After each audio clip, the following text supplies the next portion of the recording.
കുഞ്ഞുങ്ങളെ ചോദ്യം ഇതാണ്. 2.5 മീറ്റർ നീളവും 1 മീറ്റർ വീതിയുമുള്ള ഒരു ടാങ്കിൽ 10,000 ലിറ്റർ വെള്ളം കൊള്ളുമെങ്കിൽ അതിൻ്റെ ഉയരം എത്ര എന്ന ചോദ്യം. അപ്പം ചോദ്യത്തിൽ നിന്ന് മനസ്സിലാക്കാം, ടാങ്കിൻ്റെ ഷേപ്പ് ക്യൂബോയിഡ് ആണ്, ലെങ്ത് ഉണ്ട്, ബ്രെഡ്ത്ത് ഉണ്ട്, ഹൈറ്റ് ഉണ്ട്.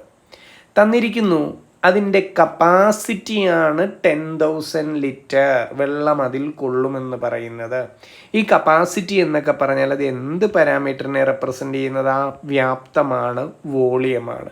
അപ്പം നമുക്ക് മനസ്സിലാക്കാം, വോളിയമാണ് ഈ തന്നിരിക്കുന്ന 10,000 ലിറ്റർ. ഓക്കെ ആണോ? ഇനി ഒന്ന് ശ്രദ്ധിച്ചാൽ ചോദ്യത്തിൽ പറയുന്ന ഡയമെൻഷൻസ് എല്ലാം മീറ്ററിലാണ്. നീളം മീറ്ററിലാണ്, വീതി മീറ്ററിലാണ്. അപ്പം വോളിയം ഇങ്ങനെ ലിറ്ററിൽ കിടന്നാൽ കാൽക്കുലേഷൻ ബുദ്ധിമുട്ടായിട്ട് മാറും. അപ്പം നമുക്ക് എന്ത് ചെയ്യണം? ലിറ്ററിനെ മീറ്റർ ക്യൂബിലേക്ക് കൺവെർട്ട് ചെയ്യണം. ഞാൻ പറയുന്നത് ക്ലിയർ ആവുന്നുണ്ടോ? ലിറ്ററിനെ മീറ്റർ ക്യൂബിലേക്ക് കൺവെർട്ട് ചെയ്യണം. ലിറ്ററിനെ മീറ്റർ ക്യൂബിലേക്ക് കൺവെർട്ട് ചെയ്യാൻ എന്ത് ചെയ്താൽ മതി?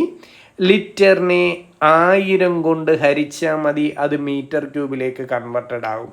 അപ്പം നമുക്കിവിടെ പറയാം, ഈ ചോദ്യത്തിൽ പറയുന്ന ടാങ്കിൻ്റെ കപ്പാസിറ്റി അല്ലെങ്കിൽ വോളിയം എത്രയാണെന്ന് ചോദിച്ചാൽ 10,000 ലിറ്റർ. അത് എത്ര മീറ്റർ ക്യൂബാ? 10,000നെ 1000 കൊണ്ട് ഹരിക്കുമ്പോൾ 10 കിട്ടും. അപ്പം വോളിയം നമുക്ക് 10 മീറ്റർ ക്യൂബ് എന്ന് മനസ്സിലായി.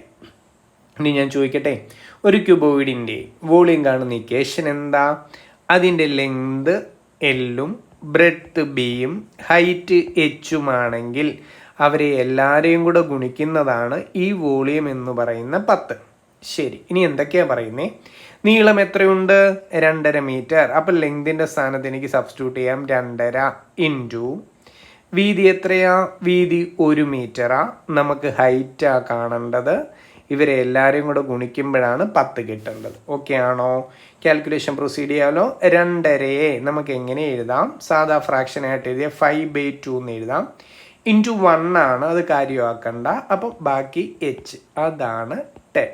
അപ്പോൾ എച്ച് എത്ര എന്ന് കാണാൻ, ഹൈറ്റ് എത്ര എന്ന് കാണാൻ ഒന്ന് ക്രോസ് മൾട്ടിപ്ലൈ ചെയ്യാൻ ഞാൻ 10 ഇൻറ്റു 2 ഡിവൈഡഡ് ബൈ 5 എന്ന് വരും അല്ലേ? ലെഫ്റ്റ് സൈഡിൽ താഴെ കിടന്ന 2 അങ്ങ് മുകളിൽ പോവും, ലെഫ്റ്റ് സൈഡിൽ മുകളിൽ കിടന്ന 5 അങ്ങ് താഴെ വരും. 10 × 2 20. 20നെ 5 കൊണ്ട് ഹരിച്ചാൽ 4 മീറ്ററാണ് ഈ പറയുന്ന ടാങ്കിൻ്റെ ഉയരം എന്ന് പറയാം. ക്ലിയർ ആയോ? Okay, thank you.